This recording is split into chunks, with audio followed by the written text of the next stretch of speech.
70대의 손주 학원비 보내면서 명품 가방 사는 며느리를 보신 적 있나요? 한순간을 참지 못하면 며느리와 평생 멀어질 수 있습니다. 학원비 때문에 검진도 못 가면서 며느리 소비까지 눈치 봐야 하는 시어머니들 생각보다 많습니다. 저는 올해 73입니다. 남편은 5년 전에 세상을 떠났고 지금은 연금 95만 원으로 살고 있습니다. 아들 내외와는 차로 10분 거리에 살고 손주는 초등학교 3학년입니다. 손주 학원비를 제가 보내고 있습니다. 영어와 수학 두 군데 합쳐서 한 달에 35만 원입니다.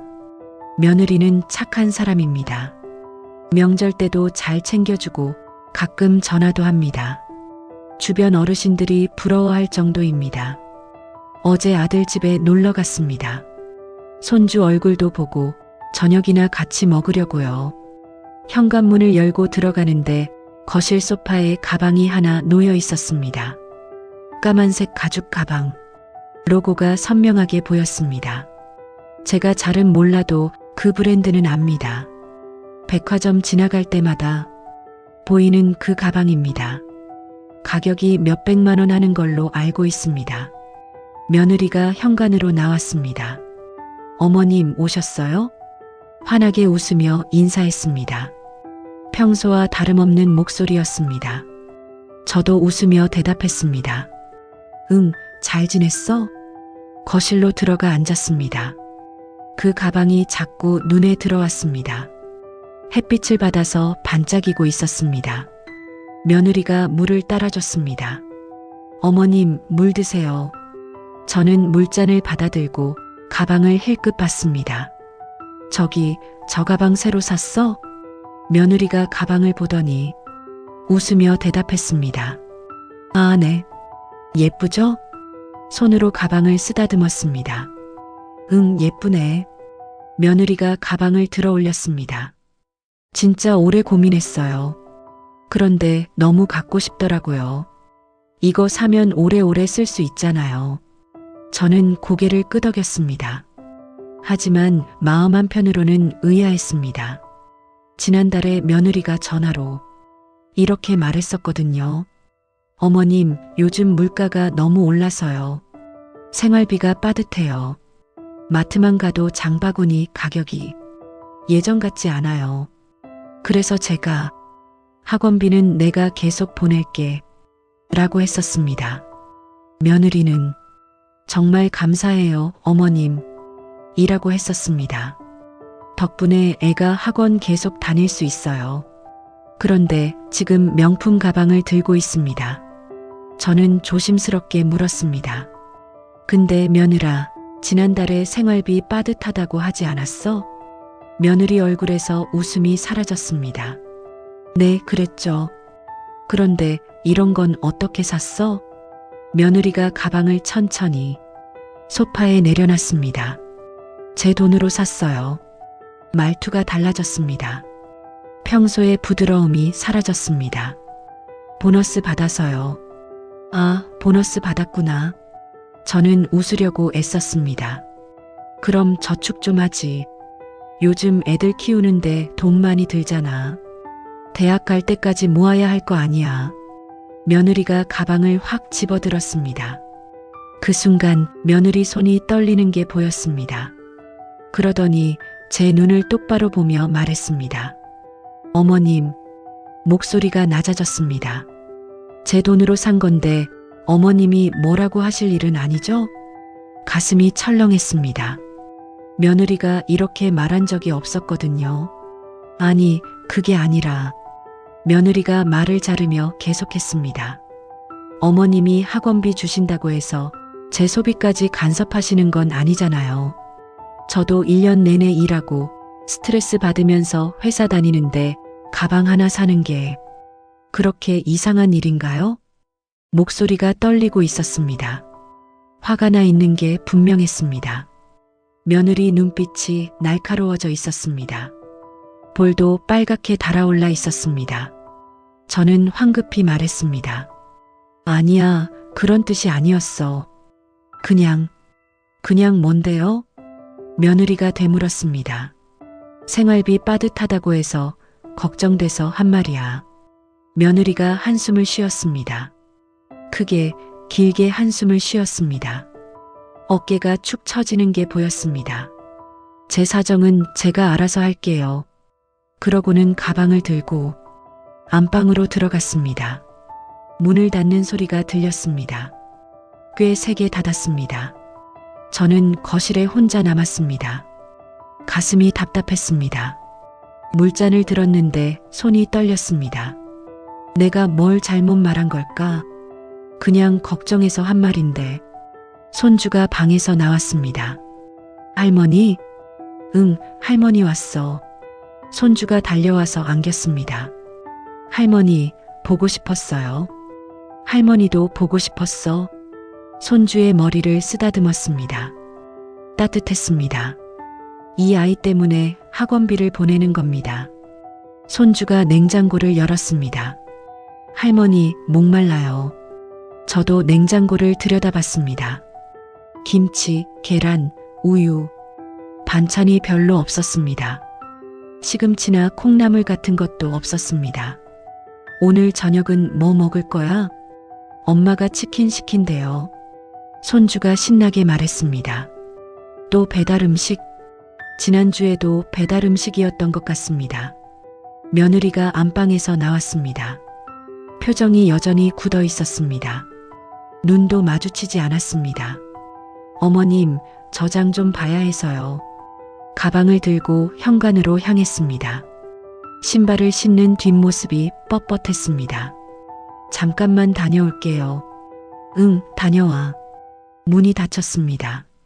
저는 부엌으로 갔습니다. 냉장고를 다시 열어봤습니다. 정말 반찬다운 반찬이 없었습니다. 애가 이렇게 먹으면 안 되는데. 배달 음식만 먹이면 영양이 부족할 텐데. 손주가 제 옆에 왔습니다. 할머니, 나 숙제 봐줘요. 그래, 할머니가 봐줄게. 손주와 함께 거실 테이블에 앉았습니다. 숙제를 보면서도 계속 냉장고가 신경 쓰였습니다. 1시간쯤 후에 며느리가 돌아왔습니다. 손에 장바구니가 들려 있었습니다. 숙제 다 했어? 아니요, 조금 남았어요. 며느리가 부엌으로 들어갔습니다. 저도 따라 들어갔습니다. 장바구니를 봤습니다. 과일 몇 개, 빵, 우유, 반찬 재료는 없었습니다. 장 봤어? 네, 필요한 것만요. 며느리가 냉장고에 물건을 넣기 시작했습니다. 저는 참지 못하고 말했습니다. 반찬이 하나도 없네. 저녁은 뭐 해줄 거야? 며느리가 냉장고 문을 닫았습니다. 설거지하러 싱크대로 갔습니다. 배달 음식 시킬 거예요. 배달 음식만 먹이면 안 되잖아. 애가 제대로 된 밥을 먹어야 크는데. 며느리가 수도꼭지를 잠갔습니다. 천천히 돌아섰습니다. 어머님, 눈빛이 차가웠습니다. 이렇게 차가운 눈빛은 처음 봤습니다. 입술도 꽉 다물어져 있었습니다. 제가 회사 다니면서 애 키우는 거 얼마나 힘든지 아세요? 목소리가 높아지기 시작했습니다. 아침 6시에 일어나서 애 아침 챙기고 회사 가서 일하고 퇴근하면 7시 넘어요. 그러고 집에 와서 애 씻기고 숙제 봐주고 그러면 밤 10시예요. 거기서 반찬까지 만들라고요? 며느리 목소리가 떨리기 시작했습니다. 눈가가 붉어지고 있었습니다. 요즘 배달 음식도 영양 따져서 나와요. 샐러드도 있고 단백질 도시락도 있고. 그리고 며느리가 숨을 한번 크게 들이쉬었습니다. 배달 음식 시키는 게 재료 사고 시간 들이는 것보다 더 싸요. 그것도 모르시면서 왜 자꾸. 며느리가 말을 멈췄습니다. 고개를 돌렸습니다. 저는 입을 다물었습니다. 며느리가 다시 저를 봤습니다. 어머님은 혼자 사시니까 시간 많으시죠. 하루 종일 집에 계시니까 반찬도 만들 수 있죠. 근데 저는 달라요. 회사 일, 애 키우기, 집안일 다 혼자 해야 해요.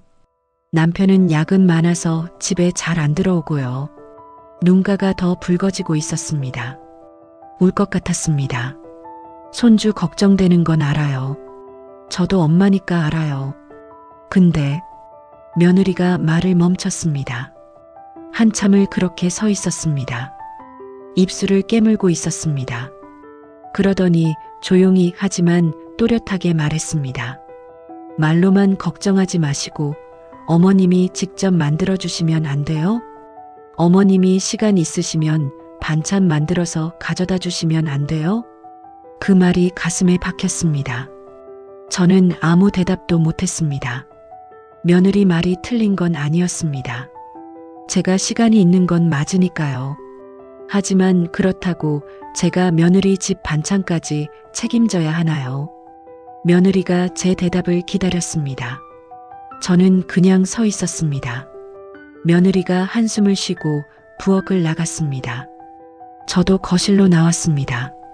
며느리는 소파에 앉아 핸드폰을 보고 있었습니다. 화면을 누르는 손가락에 힘이 들어가 있었습니다. 저는 가방을 들었습니다. 나갈게. 며느리가 고개를 들었습니다. 벌써요? 응. 현관으로 나가면서 며느리가 말했습니다. 조심히 가세요. 감정이 실리지 않은 목소리였습니다. 기계적인 인사였습니다. 문을 나섰습니다. 엘리베이터를 기다리면서 가슴이 답답했습니다. 뒤에서 문 닫히는 소리가 들렸습니다. 또각또각 며느리가 안으로 들어가는 발소리였습니다. 집으로 돌아오는 길, 버스 안에서 계속 생각했습니다. 며느리가 한 말들, 제 소비까지 간섭하시는 건 아니잖아요. 말로만 걱정하지 마시고 직접 만들어주시면 안 돼요. 며느리 떨리던 목소리, 붉어지던 눈가, 저는 잘못한 게 없습니다. 손주 걱정해서 한 말이었습니다. 생활비 빠듯하다면서 명품 사는 것도 이상하고 배달 음식만 먹이는 것도 걱정돼서요. 그런데 며느리는 그걸 간섭이라고 생각하나 봅니다. 버스에서 내려서 집까지 걸었습니다. 평소보다 다리가 무거웠습니다. 집에 도착했습니다. 현관문을 열고 들어갔습니다. 텅 빈 집, 불을 켰습니다. 소파에 앉아서 핸드폰을 꺼냈습니다. 통장 앱을 열었습니다. 잔액이 2자릿수로 떨어져 있었습니다. 지난주에 학원비를 보냈습니다.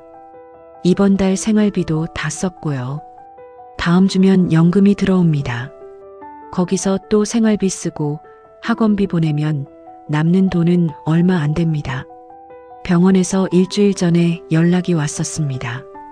검진 받으러 오라고요. 작년에 혈압이 높게 나왔다면서 꼭 검사 받으라고 했습니다. 검진비가 15만 원 정도 든다고 했습니다. 돈이 모자라서 다음 달로 미뤘습니다. 바빠서 이번 달은 못 갈 것 같아요. 그렇게 말했습니다. 간호사가 그러면 다음 달엔 꼭 오세요라고 했습니다. 다음 달도 마찬가지일 겁니다. 학원비 보내고 나면 또 돈이 모자랄 테니까요. 핸드폰을 내려놨습니다. 창밖을 봤습니다. 해가 지고 있었습니다. 주황빛 노을이 번지고 있었습니다. 오늘 며느리 얼굴이 떠올랐습니다. 명품 가방을 집어들며 했던 말, 차갑게 저를 보던 눈빛, 떨리던 목소리, 그리고 제 통장 잔액, 2자릿수. 핸드폰을 다시 들었습니다. 문자함을 열었습니다. 며느리 이름을 눌렀습니다. 며느리야라고 썼습니다. 그러고는 멈췄습니다. 뭐라고 써야 할까요?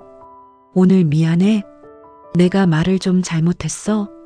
아니면 손주 걱정돼서 그랬어? 손가락이 멈춰 있었습니다. 한참을 그렇게 있었습니다. 그러다가 지우기 버튼을 눌렀습니다. 며느리야라는 글자가 사라졌습니다. 문자함을 닫았습니다. 통장 앱을 다시 열었습니다. 잔액을 봤습니다. 다음 달 학원비 날짜를 확인했습니다. 일주일 후, 다음 달에도 학원비를 보내야 하나. 며느리는 지금 화가 나 있습니다. 제가 학원비를 보내면 고맙다고 할까요? 아니면 또 부담스러워 할까요? 제 소비까지 간섭하신다고 했으니 학원비도 이제 부담일지 모릅니다. 하지만 안 보내면 손주는 어떻게 되는 거죠? 핸드폰을 내려놨습니다. 소파에 몸을 기댔습니다. 천장을 바라봤습니다. 다음 달엔 어떻게 하지? 그 질문에 답이 나오지 않았습니다. 하지만 저는 몰랐습니다. 제가 아끼고 아껴서 보낸 그 학원비가 손주의 입을 통해 가난이라는 비수가 되어 제 가슴에 꽂히게 될 줄은요. 다음 이야기, 손주가 제 용돈을 거절한 충격적인 이유가 공개됩니다. 70대의 손주 용돈 주려다가 며느리한테 제지당한 적 있으신가요? 이 한마디 때문에 손주 얼굴도 못 보게 될 수 있습니다. 할머니는 가난하니까라는 말을 손주한테 들은 시어머니들 생각보다 많습니다. 지난주 며느리 집에서 명품 가방을 봤습니다. 생활비 빠듯하다던 며느리가 몇백만 원짜리 가방을 산 걸 보고 저는 한마디 했습니다. 그런 건 어떻게 샀어? 며느리가 화를 냈습니다. 제 소비까지 간섭하시는 건 아니잖아요. 그 후로 며느리한테서 연락이 없습니다. 일주일째입니다. 보통 때는 사나흘에 한 번씩 전화가 왔었는데 지금은 아무 소식이 없습니다. 제가 먼저 전화하기도 조심스럽습니다. 며느리가 아직 화가 나 있을 것 같아서요. 오늘은 손주 생일입니다. 용돈을 주려고 집에서 나왔습니다. 지갑에 5만 원을 넣었습니다. 손주 생일이니까 평소보다 좀 더 주려고요. 아들 집 근처 공원에서 손주를 만나기로 했습니다. 며느리 집에 가기가 부담스러워서 아들한테 손주만 공원에 나오게 해줄래라고 했습니다. 아들은 네, 알겠습니다 라고만 했습니다. 공원 벤치에 앉아서 기다렸습니다. 10분쯤 지나니 손주가 뛰어왔습니다. 할머니, 우리 손주 생일 축하해. 손주가 제 품에 안겼습니다. 할머니, 보고 싶었어요. 할머니도 보고 싶었어. 손주 머리를 쓰다듬었습니다. 따뜻했습니다. 생일 선물 사줄까? 뭐 갖고 싶은 거 있어? 손주가 고개를 저었습니다. 괜찮아요. 엄마가 이미 사줬어요. 그래. 그럼 할머니가 용돈이라도 줄게. 지갑을 꺼냈습니다. 5만 원을 꺼내서 손주한테 내밀었습니다. 자, 받아.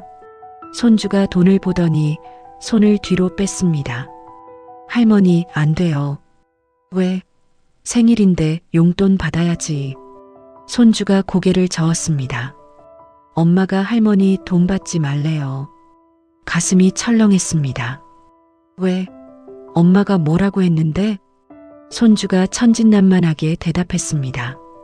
엄마가 할머니 가난하대요. 그래서 할머니 돈 받으면 안 된대요. 그 순간 머릿속이 하얘졌습니다. 가난하다고?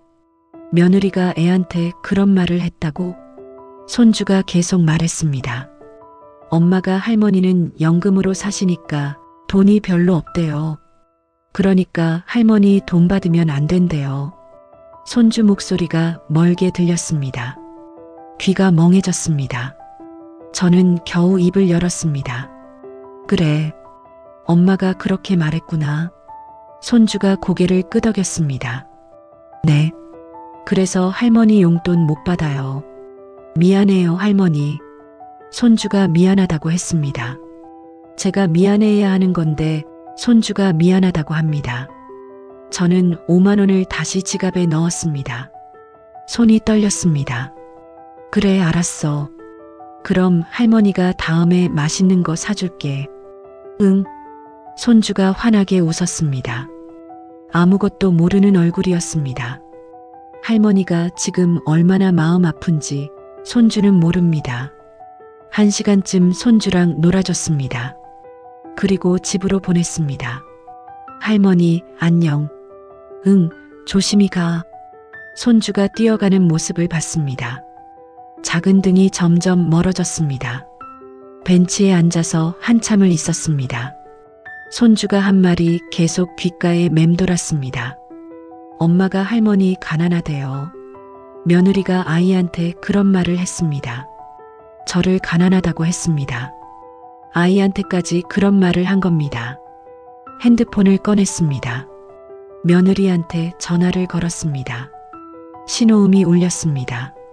한참 만에 며느리가 받았습니다. 네, 어머님.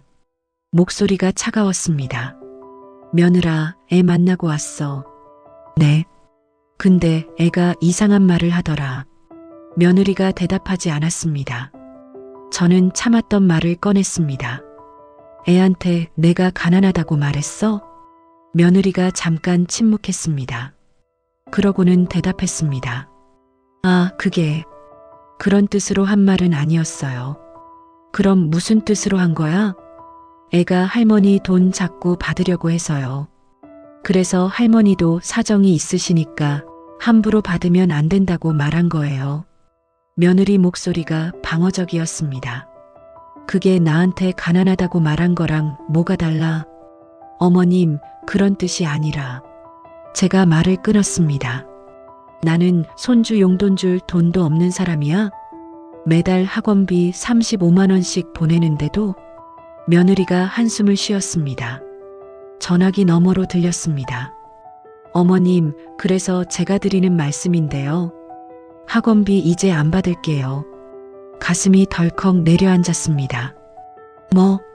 어머님도 힘드신 거 아니까 이제 저희가 알아서 할게요. 학원비 안 받겠다는 게 무슨 소리야? 며느리가 또렷하게 말했습니다. 말 그대로예요. 어머님 연금으로 생활하시는 것도 빠듯하실 텐데 학원비까지 보내시면 어떡해요. 그러니까 이제 안 받을게요. 며느리야, 내가 힘들어서 못 보내는 게 아니야. 며느리가 말을 끊었습니다. 어머님, 솔직히 말씀드릴게요. 학원비 받는 것도 이제 부담스러워요. 받을 때마다 어머님이 뭐라고 하시잖아요. 가방 샀다고, 반찬 없다고, 배달 음식 시킨다고. 그게 너무 힘들어요. 목소리가 떨리고 있었습니다. 그러니까 이제 그만 받을게요. 어머님도 편하시고 저희도 편하고 그게 서로한테 나을 것 같아요. 저는 할 말을 잃었습니다. 며느리가 계속 말했습니다. 그럼 저 바빠서 끊을게요. 네. 전화가 끊어졌습니다. 저는 벤치에 앉아서 핸드폰을 보고 있었습니다. 통화 종료 화면이 떠 있었습니다. 학원비를 안 받겠다. 부담스럽다. 그 말이 귓가에 맴돌았습니다. 집으로 돌아왔습니다. 소파에 앉았습니다. 머릿속이 복잡했습니다. 며느리 말이 맞는 건가요? 제가 학원비 보내면서 너무 많은 걸 바란 건가요? 아니면 며느리가 예민한 건가요? 핸드폰을 꺼내서 통장 앱을 열었습니다. 잔액을 봤습니다. 학원비 이체 날짜를 확인했습니다. 사흘 후 자동이체로 설정되어 있습니다. 사흘 후면 35만 원이 빠져나갑니다. 며느리는 안 받겠다고 했습니다. 그럼 저는 어떻게 해야 하죠? 그냥 보내면 며느리가 돌려보낼까요? 안 보내면 손주는 학원을 못 다니는 건가요? 한참을 생각했습니다. 그러다가 결심했습니다. 금액을 줄이자. 35만 원은 부담스럽다고 하니까 30만 원만 보내면 어떨까요? 5만 원 줄이면 제 병원비도 조금 모을 수 있습니다. 며느리도 덜 부담스러워 할 거고요. 은행 앱을 열었습니다. 자동이체 금액을 수정했습니다. 35만 원에서 30만 원으로 저장 버튼을 눌렀습니다. 이러면 되겠지. 며느리도 이해하겠지. 핸드폰을 내려놓았습니다. 시계를 봤습니다. 저녁 6시. 배가 고팠지만 식욕이 없었습니다. 냉장고를 열었습니다.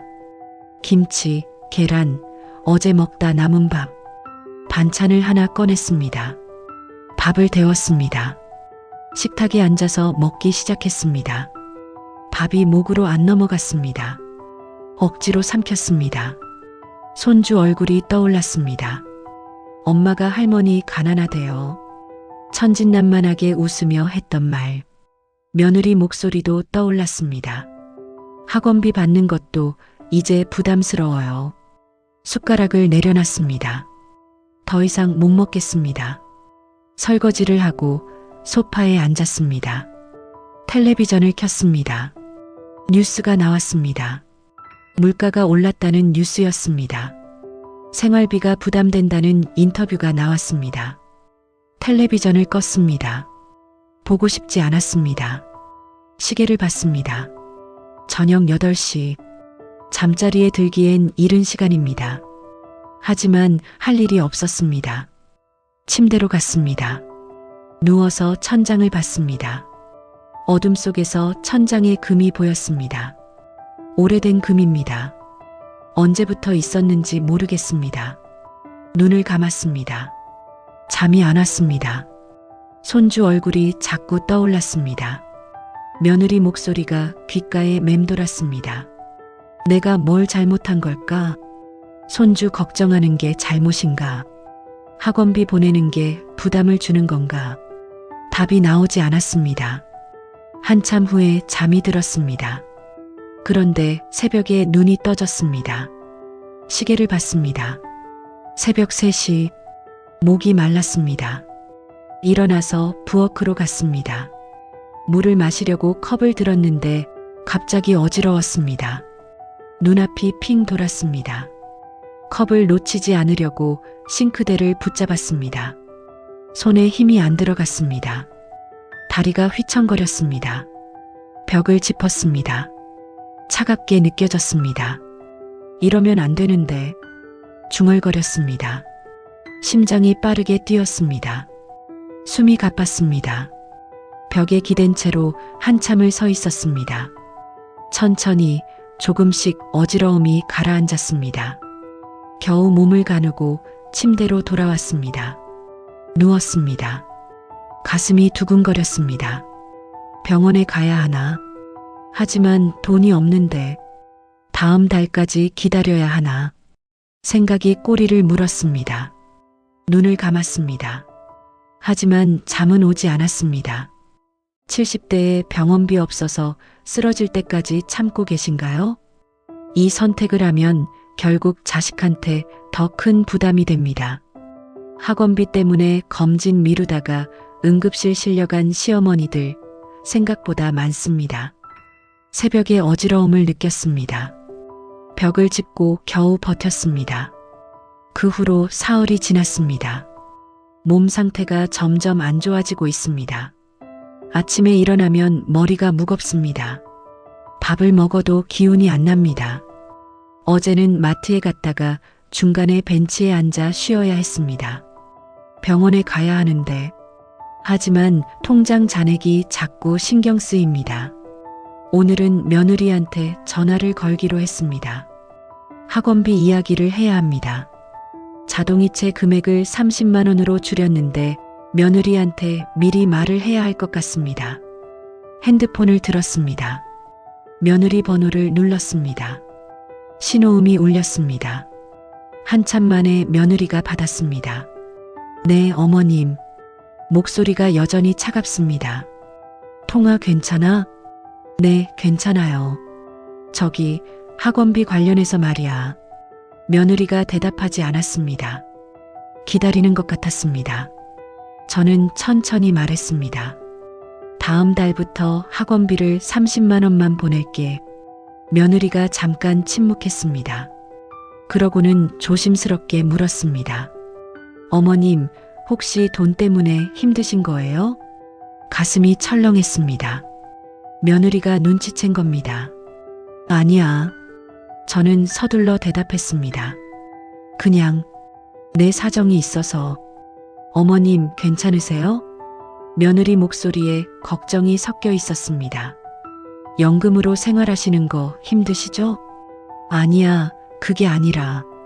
그럼 왜 갑자기 금액을 줄이시는 거예요? 며느리가 물었습니다. 저는 변명을 찾았습니다. 그냥 요즘 내 지출이 좀 있어서. 어머님, 솔직히 말씀하세요.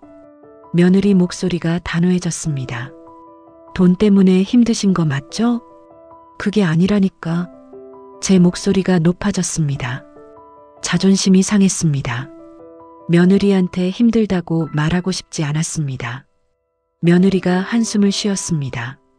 어머님, 그러시면 안 돼요. 이미 말씀드렸잖아요. 학원비 안 받겠다고요. 30만 원은 내가 보낼 수 있어. 어머님, 며느리 목소리가 단호했습니다. 학원비 안 받을게요. 어머님, 무리하시지 마시고요. 아가, 저 바빠서 끊을게요. 전화가 끊어졌습니다. 저는 핸드폰을 내려놨습니다. 가슴이 답답했습니다.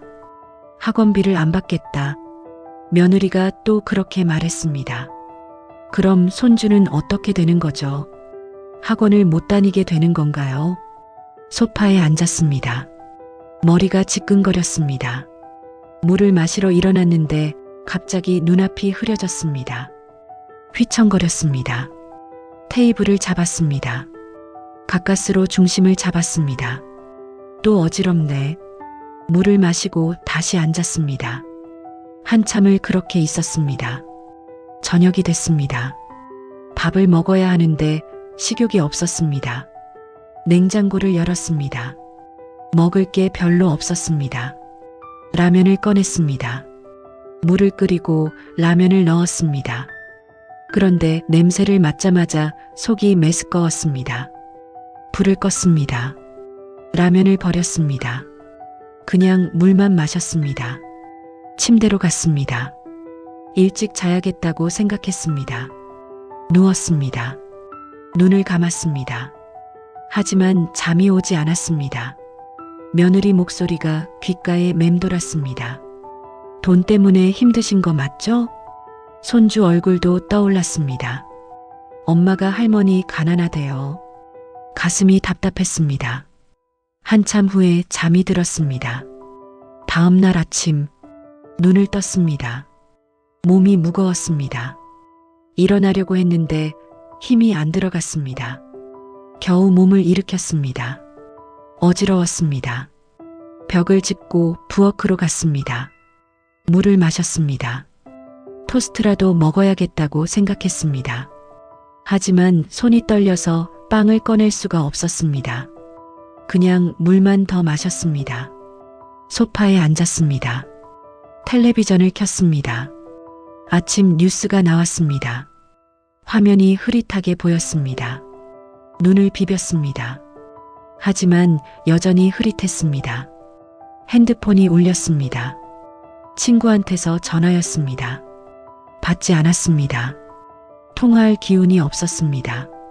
그냥 누워있고 싶었습니다. 소파에 몸을 기댔습니다. 눈을 감았습니다. 얼마나 지났을까요? 초인종이 울렸습니다. 눈을 떴습니다. 일어나려고 했는데 몸이 안 움직였습니다. 초인종이 또 울렸습니다. 잠깐만요. 겨우 소리를 냈습니다. 목소리가 잘 안 나왔습니다. 일어났습니다. 휘청거렸습니다. 현관으로 걸어갔습니다. 한 걸음 한 걸음이 힘들었습니다. 문을 열었습니다. 이웃 아주머니였습니다. 어머, 얼굴이 왜 그래요? 괜찮아요. 창백한데? 어디 아파요? 아니에요. 그냥 좀 피곤해서요. 이웃이 제 얼굴을 자세히 봤습니다. 병원 가봐야 할 것 같은데요. 괜찮아요. 좀 쉬면 나을 거예요. 정말 괜찮아요? 네. 이웃이 걱정스러운 얼굴로 돌아갔습니다. 저는 문을 닫았습니다. 다시 소파로 갔습니다. 앉자마자 눈을 감았습니다. 너무 피곤했습니다.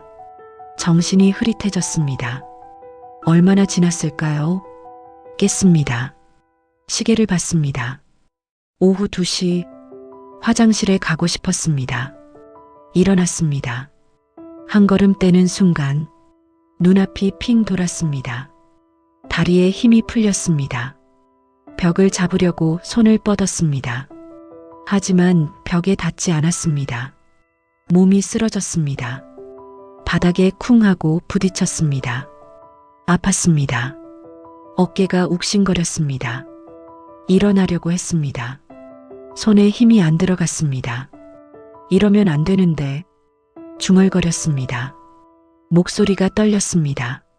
누가 좀 하지만 아무도 없었습니다. 혼자였습니다. 눈을 감았습니다. 정신이 흐려졌습니다. 얼마나 지났을까요? 초인종 소리가 들렸습니다. 멀게 들렸습니다. 아주머니, 아주머니, 이웃 목소리였습니다. 문을 두드리는 소리가 들렸습니다. 아주머니, 괜찮으세요? 대답하고 싶었습니다. 하지만 목소리가 안 나왔습니다. 119 불러야겠어요. 이웃이 소리쳤습니다. 그 후로 기억이 흐릿합니다. 문 여는 소리, 발소리, 아주머니, 이웃이 저를 계속 불렀습니다. 119입니다.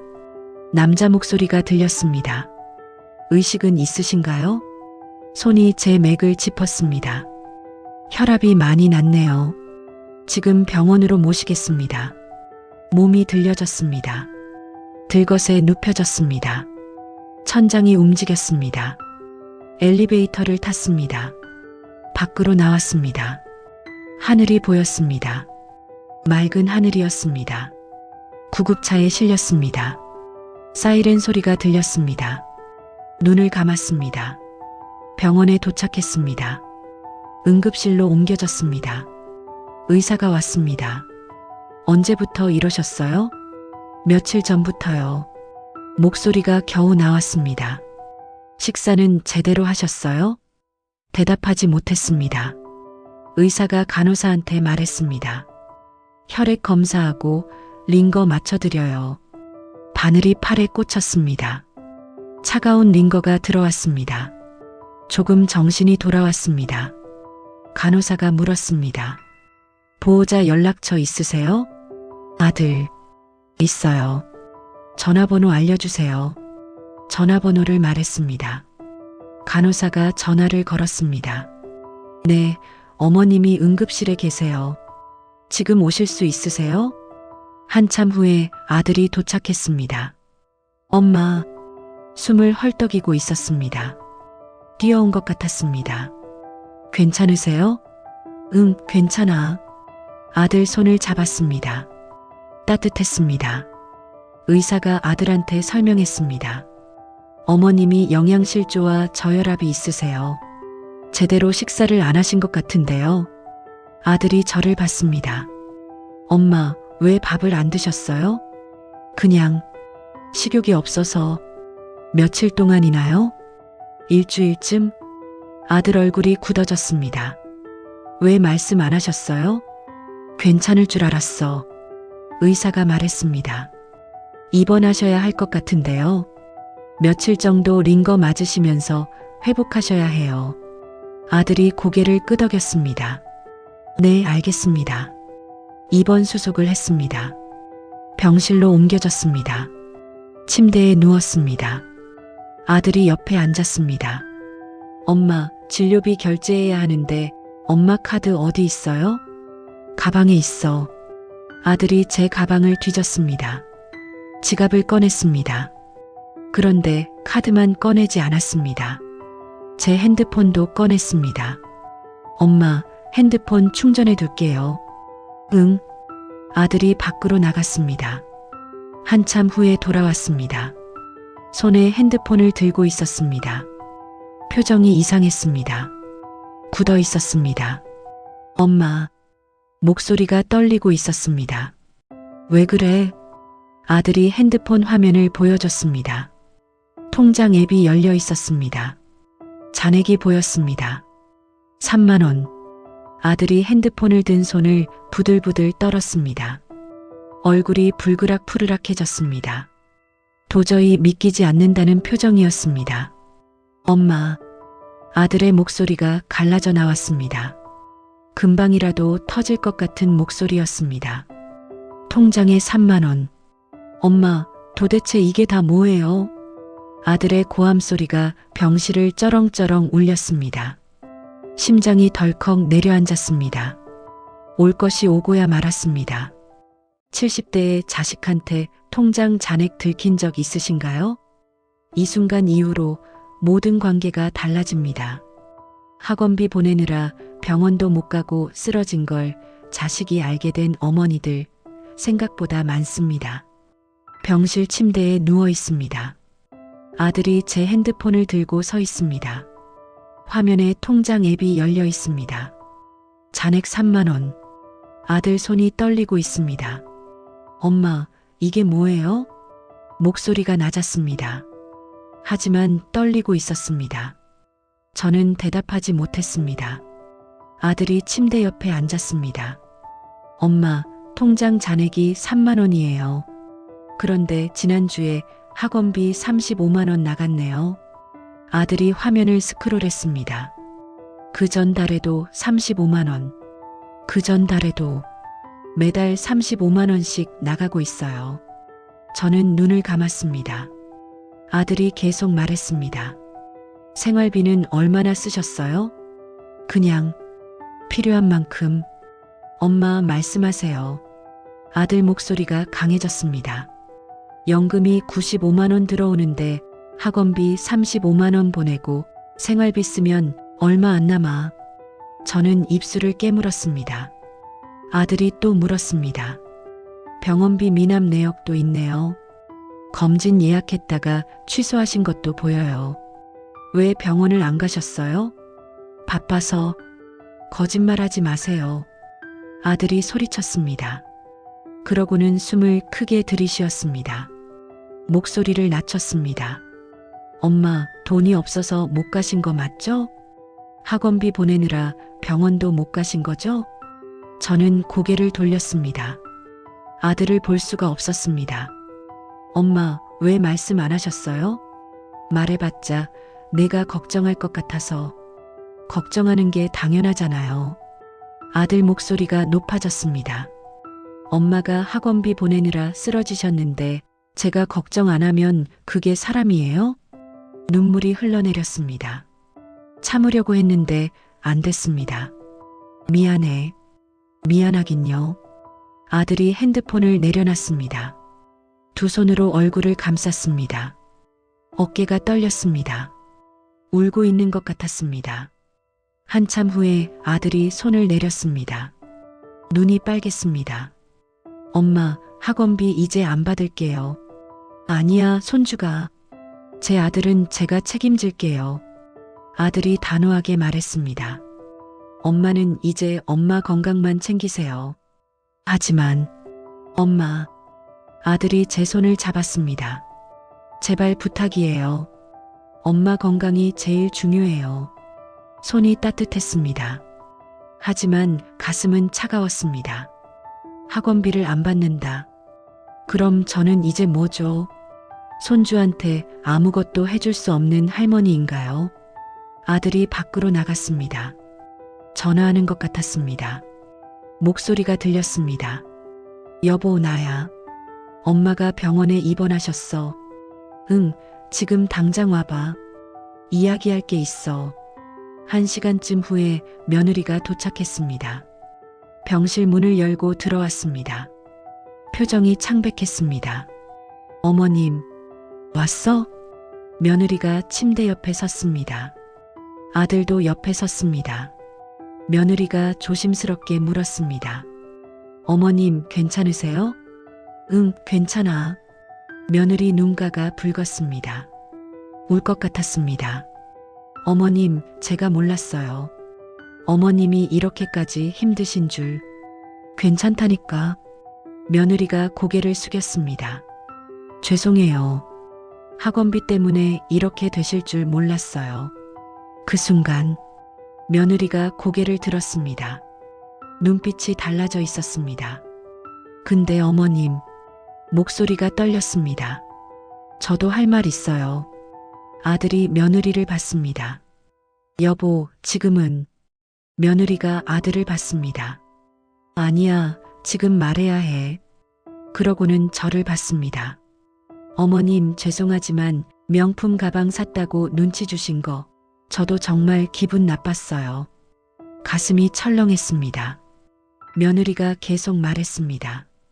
제 돈으로 산 건데 왜 어머님이 뭐라고 하세요?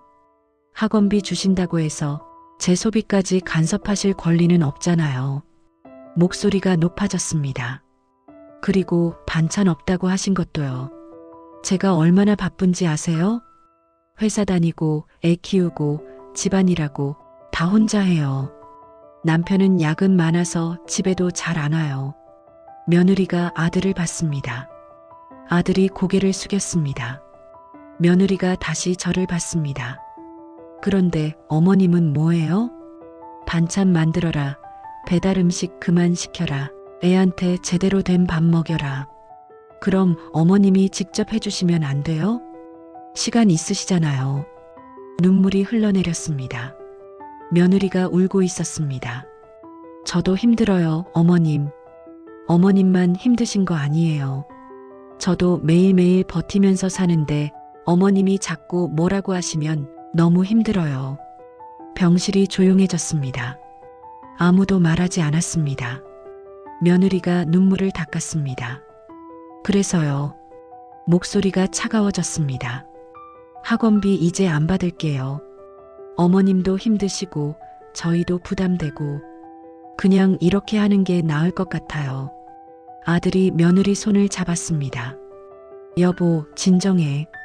며느리가 손을 뿌리쳤습니다. 진정 안 돼. 나도 참았어. 몇 달 동안. 근데 이제 못 참겠어. 며느리가 저를 봤습니다. 어머님, 미안하지만 이제 저희 삶은 저희가 알아서 할게요. 어머님은 어머님 건강 챙기시고요. 그러고는 병실을 나갔습니다. 문이 닫혔습니다. 아들이 저를 봤습니다. 엄마, 미안해요. 아내가 너무 예민했어요. 저는 고개를 저었습니다. 아니야. 며느리 말이 맞아. 내가 너무 참견했나 봐. 아들이 제 손을 잡았습니다. 엄마, 그래도 괜찮아. 저는 웃으려고 했습니다. 하지만 입가가 떨렸습니다. 며느리 말대로 하자. 학원비는 너희가 알아서 하고 나는 내 건강 챙기고. 엄마, 그게 맞는 것 같아. 아들이 아무 말도 하지 않았습니다. 그냥 제 손을 잡고 있었습니다. 사흘 후에 퇴원했습니다. 아들이 데리러 왔습니다. 집까지 데려다 줬습니다. 엄마, 괜찮으시겠어요? 응, 괜찮아. 뭐 필요한 거 있으면 연락하세요. 그래. 아들이 돌아갔습니다. 혼자 남았습니다. 소파에 앉았습니다. 집이 텅 비어 있었습니다. 핸드폰을 봤습니다. 며느리한테서 문자가 와 있었습니다. 언제 온 건지 확인했습니다. 1시간 전 문자를 열었습니다. 어머님, 퇴원하셨다고 들었어요. 건강 회복하시길 바랍니다. 그리고 학원비는 이제 안 받을. 어머님도 힘드실 테고 저희도 부담되니까요. 서로 이게 편할 것 같아요. 앞으로는 명절 때 뵙겠습니다. 문자를 읽고 또 읽었습니다. 서로 이게 편할 것 같아요. 앞으로는 명절 때 뵙겠습니다. 핸드폰을 내려놨습니다. 창밖을 봤습니다. 해가 지고 있었습니다. 가슴이 텅 빈 것 같았습니다. 이게 편한 거구나. 학원비 안 보내고 명절에만 보고. 그게 며느리가 원하는 거구나. 눈물이 흘러내렸습니다. 참으려고 했는데 안 됐습니다. 나는 이제 뭐지? 손주한테 아무것도 못 해주는 할머니. 명절에만 보는 할머니. 그게 내 자리인가? 소파에 앉아서 한참을 울었습니다. 해가 완전히 졌습니다. 방 안이 어두워졌습니다. 불을 켜지 않았습니다. 그냥 어둠 속에 앉아 있었습니다. 핸드폰이 또 울렸습니다. 아들한테서 문자였습니다. 엄마, 저녁 드셨어요? 뭐 필요한 거 있으면 말씀하세요. 답장을 보냈습니다. 응, 괜찮아. 걱정 마. 하지만 괜찮지 않았습니다. 전혀 괜찮지 않았습니다. 며느리 문자를 다시 열었습니다. 서로 이게 편할 것 같아요. 그 문장을 보고 있었습니다. 편하다고? 이게 편한 거라고? 가슴이 답답했습니다. 숨이 막히는 것 같았습니다. 핸드폰을 내려놨습니다. 소파에 몸을 기댔습니다. 천장을 봤습니다. 어둠 속에서 천장이 보이지 않았습니다. 하지만 금이 가 있다는 걸 압니다. 오래된 금, 언제부터 있었는지 모르는 금. 내 인생에도 금이 갔어. 며느리와의 관계에도. 이제 메울 수 없는 금. 눈을 감았습니다. 며느리 얼굴이 떠올랐습니다. 병실에서 울던 모습. 저도 힘들어요, 어머님. 그렇게 말하던 목소리. 며느리도 힘들었구나. 내가 몰랐어. 아니, 알면서도 모른 척했나? 핸드폰을 다시 들었습니다. 며느리한테 답장을 쓰려고 했습니다. 며느리야라고 썼습니다. 그러고는 멈췄습니다. 뭐라고 써야 할까요? 미안해? 내가 잘못했어? 손가락이 멈춰 있었습니다. 한참을 그렇게 있었습니다. 그러다가 지우기 버튼을 눌렀습니다. 며느리야라는 글자가 사라졌습니다. 문자함을 닫았습니다. 핸드폰을 내려놨습니다. 어둠 속에 눈이 익숙해졌습니다. 거실 장식장 위에 놓인 액자가 보였습니다. 환하게 웃고 있는 손주 사진이었습니다. 액자를 가져와 가슴에 품었습니다. 그래도 우리 손주는 알겠지. 할머니가 자기를 얼마나 사랑하는지. 손주 하나 보고 버티자. 액자를 쓰다듬으며 눈물을 닦았습니다. 그것만이 제 마지막 희망이었습니다. 하지만 저는 몰랐습니다. 그 희망조차 산산이 부서질 거라는 걸. 70대의 손주한테 할머니 때문에 학원 그만뒀어라는 말 들어보신 적 있나요? 이 순간 모든 희생이 무너집니다. 학원비 보내느라 쓰러졌는데 그게 가족한테는 빚이었다는 걸 알게 된 시어머니들 생각보다 많습니다. 퇴원한 지 일주일이 지났습니다. 집에서 조용히 지내고 있습니다. 아들이 가끔 전화합니다. 엄마, 괜찮으세요? 응, 괜찮아. 며느리한테서는 연락이 없습니다. 퇴원 날 받은 문자가 마지막이었습니다. 서로 이게 편할 것 같아요. 그 문장이 자꾸 떠올랐습니다. 손주 목소리가 듣고 싶었습니다. 하지만 전화하지 못했습니다. 며느리가 싫어할 것 같아서요. 오늘 오후 핸드폰이 울렸습니다. 손주한테서 전화였습니다. 가슴이 뛰었습니다. 서둘러 받았습니다. 여보세요? 할머니. 손주 목소리였습니다. 반가웠습니다. 우리 손주 잘 지냈어? 네, 할머니는요? 할머니도 잘 지냈어. 할머니, 나 할 말 있어요. 그래, 뭔데? 손주가 잠깐 망설이는 것 같았습니다. 그러고는 말했습니다. 나 학원 그만뒀어요. 가슴이 철렁했습니다. 뭐? 학원 그만뒀어요. 왜? 무슨 일 있었어? 손주가 대답했습니다. 엄마가 그만두래요. 엄마가? 왜? 엄마가 할머니 때문에 학원비 부담스러웠대요. 그래서 그냥 안 다니기로 했대요. 머릿속이 하얘졌습니다. 할머니 때문에. 며느리가 또 그런 말을 했다고? 손주야. 할머니, 괜찮아요. 손주가 밝게 말했습니다. 학원 안 다녀도 돼요. 엄마가 집에서 가르쳐 준대요. 하지만 목소리가 조금 풀이 죽어 있었습니다. 그래. 엄마가 잘 가르쳐 주시겠네. 네. 할머니, 전화 끊을게요. 응, 또 전화해. 네, 안녕. 전화가 끊어졌습니다. 핸드폰을 내려놨습니다. 손이 떨렸습니다. 학원을 그만뒀다. 할머니 때문에. 며느리가 아이한테까지 그런 말을 한 겁니다. 핸드폰을 다시 들었습니다. 며느리 번호를 눌렀습니다. 신호음이 울렸습니다. 한참 만에 며느리가 받았습니다. 네, 어머님. 목소리가 차갑습니다. 며느리야, 애한테 전화 받았어. 네. 학원 그만뒀다고 하던데. 네, 그만뒀어요. 며느리 목소리에 감정이 없었습니다. 왜? 어머님도 아시잖아요. 학원비 때문에 부담됐으니까요. 저는 참았던 말을 꺼냈습니다. 애한테 왜 그런 말을 했어? 할머니 때문이라고. 며느리가 잠깐 침묵했습니다. 그러고는 대답했습니다. 사실이니까요. 뭐?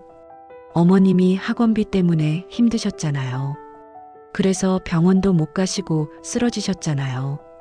그럼 우리가 안 받는 게 맞죠? 저는 목소리를 높였습니다. 나는 힘든 게 아니었어. 손주 위해서 기꺼이 한 거야. 며느리가 한숨을 쉬었습니다. 어머님, 그게 우리한테는 부담이었어요. 부담? 네. 며느리 목소리가 떨리기 시작했습니다. 어머님은 희생하신다고 하셨지만 저희한테는 그게 빚 같았어요. 가슴이 철렁했습니다. 빚이라니. 며느리가 계속 말했습니다. 매달 35만 원 받을 때마다요. 어머님 눈치 보는 게 너무 힘들었어요. 받으면 고맙다고 해야 하고 그러면서도 어머님이 뭐라고 하실까봐 조마조마하고 가방 샀다고 눈치 주시고 반찬 없다고 뭐라고 하시고 배달 음식 시킨다고 참견하시고 목소리가 점점 높아졌습니다. 그럴 때마다 생각했어요. 아, 학원비 받아서 이러는구나.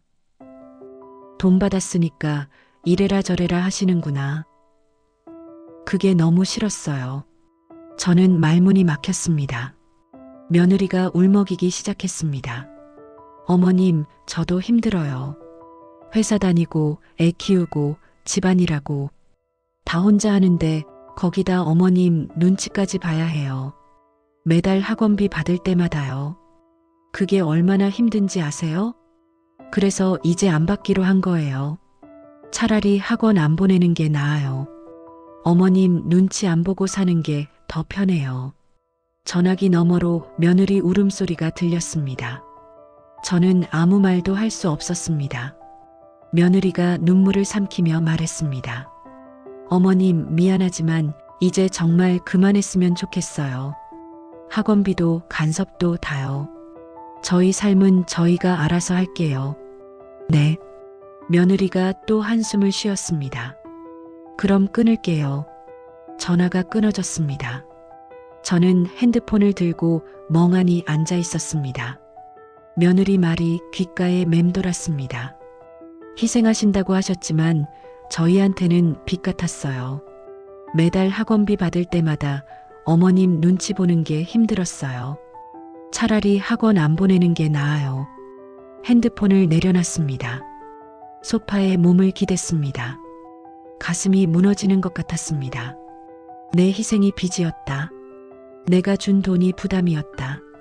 내가 한 말이 간섭이었다. 눈물이 흘러내렸습니다. 참을 수가 없었습니다. 한참을 울었습니다. 해가 지고 어두워졌습니다. 불을 켜지 않았습니다. 그냥 어둠 속에 앉아 있었습니다. 초인종이 울렸습니다. 일어나지 않았습니다. 또 울렸습니다. 문 두드리는 소리가 들렸습니다. 엄마, 나예요. 아들 목소리였습니다. 일어나서 문을 열었습니다. 아들이 서 있었습니다. 엄마, 왜 불도 안 켜고 계세요? 그냥. 아들이 안으로 들어왔습니다. 불을 켰습니다. 제 얼굴을 봤습니다. 엄마, 우셨어요? 아니야. 얼굴이 다 부었는데요. 아들이 소파에 앉았습니다. 저도 앉았습니다. 아들이 조심스럽게 말했습니다. 엄마, 아내한테 전화하신 거 들었어요. 아내가 너무 심하게 말한 것 같아요. 미안해요. 저는 고개를 저었습니다. 아니야. 며느리 말이 맞아. 아들이 놀란 얼굴로 저를 봤습니다. 엄마, 나는 희생한다고 생각했는데 며느리한테는 빚이었대. 학원비 줄 때마다 눈치 보는 게 힘들었대. 목소리가 떨렸습니다. 나는 몰랐어. 손주 잘 되라고 한 건데 며느리한테는 부담이었어. 아들이 제 손을 잡았습니다. 엄마, 그래도. 아니야. 저는 아들 손을 잡았습니다. 며느리 말이 맞아. 나는 학원비 주면서 너무 많은 걸 바랐나 봐. 고마워하길 바랐고, 내 말을 들어주길 바랐고, 그게 며느리한테는 간섭이었고, 부담이었던 거야. 아들이 아무 말도 하지 않았습니다. 저는 계속 말했습니다. 이제 알았어. 내가 뭘 잘못했는지, 며느리가 왜 힘들었는지. 그러니까 이제 그만하자. 학원비도 전화도 다 명절 때만 보고, 그게 며느리가 원하는 거니까. 아들이 제 손을 꽉 잡았습니다. 엄마, 아내도 미안해하고 있어요. 너무 심하게 말했다고. 괜찮아. 아내가 진심으로 사과하고 싶어 해요. 필요 없어. 저는 손을 빼냈습니다. 며느리 말이 다 맞는데 뭘 사과해. 엄마, 나 좀 혼자 있고 싶어. 피곤해. 아들이 일어났습니다. 엄마, 그래도 괜찮다니까. 내일 또 올게요. 응. 아들이 현관으로 갔습니다. 문 앞에서 돌아봤습니다. 엄마, 밥은 드세요. 알았어. 문이 닫혔습니다. 다시 혼자가 됐습니다. 소파에 앉았습니다. 창밖을 봤습니다. 밤이었습니다. 가로등 불빛이 보였습니다. 며느리 말이 또 떠올랐습니다. 희생하신다고 하셨지만 저희한테는 빚 같았어요. 내 선의가 빚이었구나. 내 사랑이 부담이었구나. 내가 손주 위에 한 게 다 소용없었구나. 눈물이 또 흘러내렸습니다. 하지만 소리내서 울지는 않았습니다. 그냥 조용히 눈물만 흘렸습니다. 핸드폰을 봤습니다. 통장 앱을 열었습니다. 다음 달 학원비 이체일이 다가오고 있었습니다. 자동이체를 취소했습니다. 확인 버튼을 눌렀습니다. 이제 끝이구나. 학원비도 며느리와의 관계도. 핸드폰을 내려놨습니다. 소파에 몸을 기댔습니다. 억울했습니다. 평생을 바쳤는데 남은 건 부담이라는 말뿐이라니. 이대로 끝낼 수는 없었습니다. 말로 하면 또 싸움이 될 겁니다. 글로 남겨야겠습니다. 마지막으로 내 마음을 전하고 깨끗하게 정리해야겠습니다. 몸을 일으켰습니다. 서랍을 뒤져 낡은 편지지를 꺼냈습니다. 창밖을 봤습니다. 하늘이 잔뜩 흐려져 있었습니다. 금방이라도 비가 쏟아질 것 같았습니다. 마치 내 마음 같습니다. 펜을 들었습니다. 손이 떨렸지만 꾹 눌러 썼습니다. 며느리에게. 이것이 내 마지막 인사가 될 것입니다. 우체통에 편지를 넣고 돌아오는 길, 하늘에 구멍이라도 뚫린 듯 비가 쏟아졌습니다. 우산도 없었습니다. 피할 생각도 하지 않았습니다. 그냥 맞았습니다. 차가운 빗물이 정수리를 타고 흘러내려 등줄기를 적시고 가슴까지 차갑게 식혀버렸습니다. 터벅 터벅 물에 젖은 신발이 무겁게 땅을 끌었습니다. 제 인생 같았습니다. 자식 키우느라 평생을 바쳤는데 먹고 싶은 거 못 먹고 입고 싶은 거 못 입고 그렇게 아등바등 키워놨는데 돌아온 건 부담스럽다는 말뿐이었습니다. 이제 정말 끝이구나. 내 인생은 빈 껍데기만 남았구나.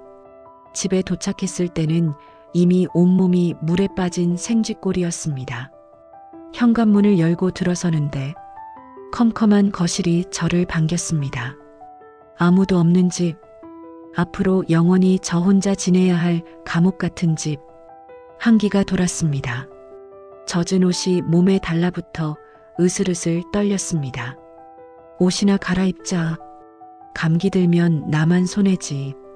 중얼거리며 주머니에 손을 넣었습니다. 손끝에 축축한 종이 뭉치가 잡혔습니다. 휴지인가 싶어 꺼냈습니다. 꼬깃꼬깃 구겨진 종이 한 장. 빗물에 젖어 눅눅해진 그 종이를 보며 기억을 더듬었습니다. 아, 지난주 목요일이었습니다. 병원 다녀오는 길에 너무 서러워서 사는 게 너무 팍팍해서 편의점에서 5,000원 주고 샀던 로또였습니다. 그때는 그런 생각을 했습니다. 이거라도 되면 우리 손주 학원비는 내가 낼 수 있을 텐데. 그러면 며느리 눈치 안 봐도 될 텐데. 바보 같은 생각이었습니다. 이제 와서 이게 다 무슨 소용입니까? 손주 학원은 그만뒀고 며느리와는 인연을 끊기로 했는데 종이를 구겨서 쓰레기통에 던지려고 했습니다. 손을 들어 올린 그 순간이었습니다. 거실 탁자 위에 놓인 신문이 눈에 들어왔습니다. 오늘자 신문 구석에 적힌 JXXX의 로또 당첨번호. 저도 모르게 손이 멈췄습니다. 그냥, 정말 그냥 마지막으로 한번 맞춰나 보자 싶었습니다. 버리기 전에 확인이나 하고 버리자. 어차피 꽝일 테니까. 내 인생에 무슨 볕 뜰 날이 있겠어. 젖은 종이를 조심스럽게 폈습니다. 잉크가 살짝 번져 있었습니다. 돋보기를 찾아 썼습니다. 신문에 적힌 번호와 종이에 적힌 번호를 번갈아 봤습니다. 첫 번째, 3번. 제 종이 맨 앞자리에 3이 있었습니다. 우연이네. 두 번째, 12번. 제 종이에도 12가 있습니다. 심장이 조금씩 뛰기 시작했습니다. 설마 아니겠지. 5,000원이라도 되려나 보다. 세 번째, 19번. 맞습니다. 네 번째, 24번. 맞습니다. 침이 꼴깍 넘어갔습니다. 손이 떨리기 시작했습니다. 젖은 종이가 찢어질까봐 숨도 크게 못 쉬겠습니다. 다섯 번째, 33번. 세상에, 5개가 다 맞습니다. 이제 마지막 하나 남았습니다. 신문에 적힌 마지막 숫자 42. 눈을 질끈 감았습니다.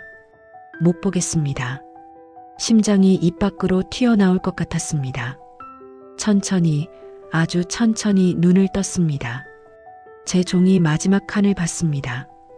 흐릿한 잉크 자국 사이로 선명하게 보이는 숫자 42. 헉! 숨이 멈췄습니다. 머릿속이 하얘졌습니다. 아무 생각도 나지 않았습니다. 꿈인가? 내가 빗길에 넘어져서 기절했나? 볼을 꼬집어 봤습니다. 아픕니다. 다시 번호를 봤습니다. 맞습니다. 보고 또 봐도 맞습니다. 1등입니다. 핸드폰을 열어 당첨금을 검색했습니다. 0이 너무 많아서 세기도 힘듭니다. 1, 10, 100, 1000만, 20억, 20억. 다리에 힘이 풀려 주저앉았습니다. 바닥을 기어가듯 소파에 몸을 기댔습니다. 웃음이 터져 나왔습니다. 하하, 하하하. 미친 사람처럼 웃었습니다. 그러다 갑자기 눈물이 터졌습니다. 짐승처럼 울부짖었습니다. 슬퍼서가 아니었습니다. 너무 억울해서요. 내 지난 세월이 너무 불쌍해서요. 35만 원 학원비 때문에 며느리한테 그 모진 소리를 듣고 가방 하나 샀냐고 묻고 눈치를 보고 잘 챙겨 먹으라고 했다가 들었던 그 말들. 돈이 없어서, 내가 가진 게 없어서 자식한테 짐짝 취급받았던 그 서름들이 한꺼번에 밀려왔습니다. 하느님 감사합니다. 저 안 버리셨군요. 저 죽지 말라고 살라고 주신 거죠. 바닥을 치며 울고 웃기를 한 시간. 진정이 되니 무서움이 밀려왔습니다. 이걸 누가 알면 어떡하지? 누가 훔쳐가면 어떡하지? 도둑이라도 들면? 얼른 종이를 지갑 깊숙한 곳 아들이 준 가족사진 뒤에 숨겼습니다. 그리고 지갑을 베개 밑에 넣었습니다. 그때였습니다. 징마이너스. 핸드폰이 울렸습니다. 화면에 뜬 두 글자, 며느리. 심장이 덜컥 내려앉았습니다. 평소라면 이 전화를 보고 가슴이 뛰었을 겁니다. 또 무슨 일일까? 내가 뭐 잘못했나? 손주한테 무슨 일 있나? 온갖 걱정부터 앞섰을 겁니다. 하지만 지금은 다릅니다. 베개 밑에 있는 지갑을 한번 쳐다봤습니다. 든든했습니다. 심호흡을 크게 한번 했습니다. 후, 통화 버튼을 눌렀습니다. 여보세요. 최대한 아무렇지 않은 척 목소리를 냈습니다. 네, 어머님. 저예요. 며느리 목소리는 차분했습니다. 아니, 냉정했습니다. 우체통 확인했어요. 어머님이 넣으신 편지 봤고요. 그래. 읽어봤니? 네. 잠시 침묵이 흘렀습니다. 며느리가 숨을 고르는 소리가 들렸습니다. 어머님 말씀이 맞아요. 저희도 많이 생각했어요. 솔직히 어머님이 주시는 도움 부담스러웠어요. 그리고 어머님이 바라시는 관심도 저희에겐 짐이었고요.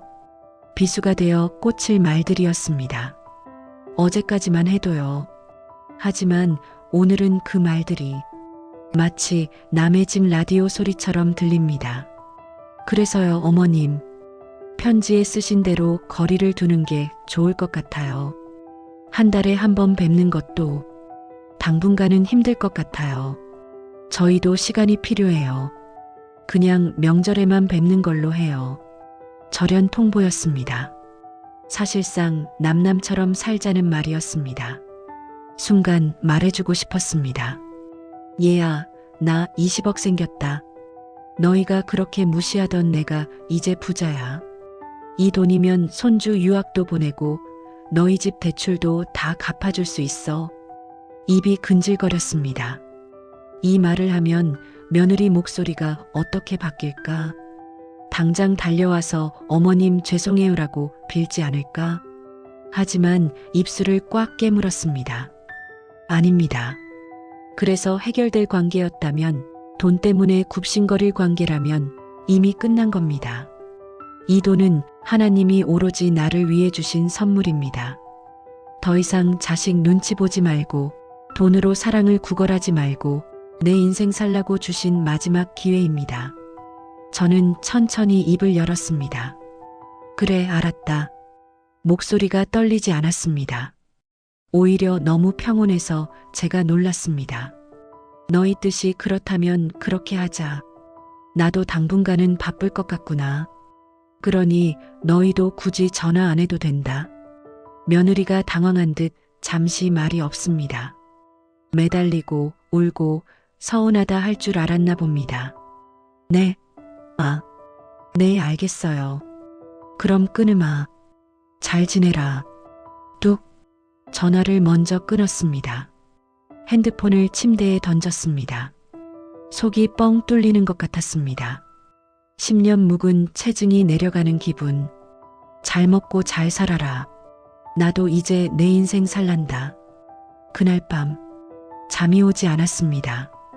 뜬 눈으로 밤을 새웠습니다. 하지만 피곤하지 않았습니다. 다음 날 아침 일찍 일어났습니다. 장롱 깊숙이 넣어뒀던 제일 좋은 옷을 꺼냈습니다. 몇 년 전 환갑 때 입었던 원피스입니다. 화장대에 앉았습니다. 오랜만에 분을 바르고 립스틱을 칠했습니다. 거울 속에 비친 제가 낯설었습니다. 초라한 할머니가 아니었습니다. 눈빛이 살아있는 여자가 앉아 있었습니다.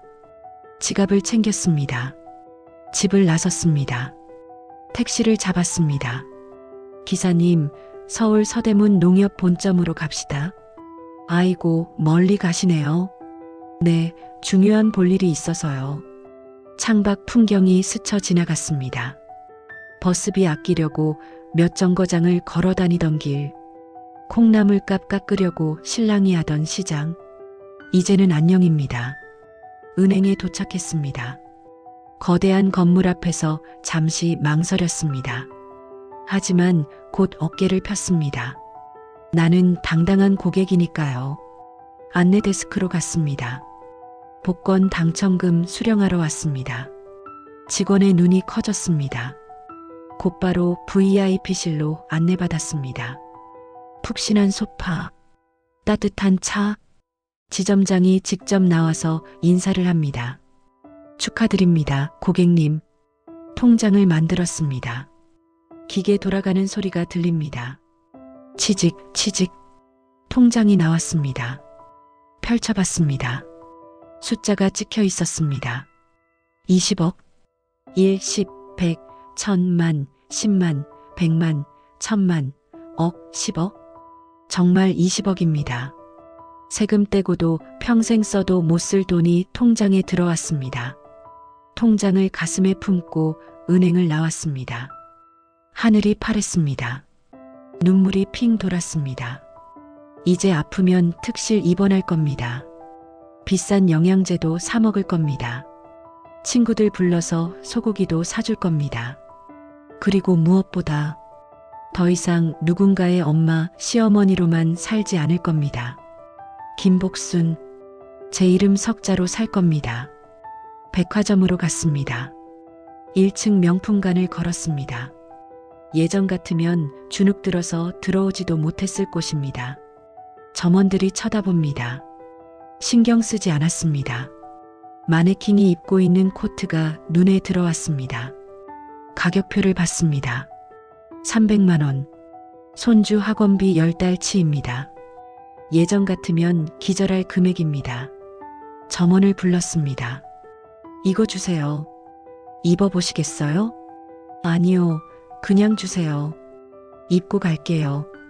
카드를 내밀었습니다. 일시불로 긁었습니다. 새 코트를 입고 거울 앞에 섰습니다. 잘 어울립니다. 정말 잘 어울립니다. 예쁘다.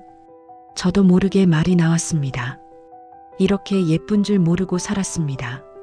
나도 꾸미면 고운 여자였는데 그걸 잊고 살았습니다. 백화점 식단가로 올라갔습니다. 제일 비싼 스테이크를 시켰습니다. 혼자 앉아서 칼질을 했습니다. 입안에서 고기가 살살 녹았습니다. 목구멍으로 뜨거운 것이 넘어왔습니다. 맛있어서, 그리고 서러워서 눈물을 닦으며 고기를 씹어 삼켰습니다. 핸드폰을 꺼냈습니다. 가족 단톡방이 보였습니다. 아들, 며느리, 저. 셋만 있는 방. 며느리 어머님, 날씨 추운데 감기 조심하세요. 이틀 전에 온 형식적인 안부 문자. 그 밑에 제가 보낸 이모티콘. 익십당한 메시지들. 이제는 의미 없습니다. 메뉴 버튼을 눌렀습니다. 나가기. 경고창이 떴습니다. 채팅방을 나가시겠습니까? 망설임은 1초도 없었습니다. 확인. 채팅방 목록에서 가족방이 사라졌습니다. 홀가분했습니다. 마치 발목에 채워져 있던 족쇄가 풀린 기분이었습니다. 식당을 나왔습니다. 백화점 1층 로비. 회전문을 밀고 밖으로 나갔습니다. 차가운 바람이 불어왔지만 춥지 않았습니다. 새 코트가 따뜻했으니까요. 주머니 속에 두툼한 통장이 따뜻했으니까요. 거리를 걷는 사람들을 봤습니다. 다들 바쁘게 살아갑니다. 저도 이제 저들 속에 섞여 살아갈 겁니다. 누군가의 눈치를 보는 삶이 아니라 나를 위한 삶을. 핸드폰을 들어 친구에게 전화를 걸었습니다. 순자니? 나야. 복순아. 웬일이야? 나 오늘 기분 좋은 일 있다. 무슨 일인데? 그냥 아주 좋은 일. 나오라고. 내가 오늘 밥 살게. 아주 비싼 걸로. 친구의 놀란 목소리를 뒤로하고 전화를 끊었습니다. 하늘을 올려다봤습니다. 구름 사이로 햇살이 비치고 있었습니다. 눈부시게 밝은 햇살이 제 얼굴을 비쳤습니다. 저는 웃었습니다. 활짝 웃었습니다. 며느리야, 고맙다. 나를 버려줘서 고맙다. 내가 나를 놓아준 덕분에 나는 진짜 내 인생을 찾았다. 너희는 너희끼리 잘 살아라. 나는 이제 돈 걱정 없이, 자식 걱정 없이 나만 사랑하며 살란다. 또각. 새 구두 소리가 경쾌하게 울려 퍼졌습니다. 저는 씩씩하게 걸어갔습니다. 제 진짜 인생은 환갑이 넘은 오늘, 바로 지금부터 시작입니다.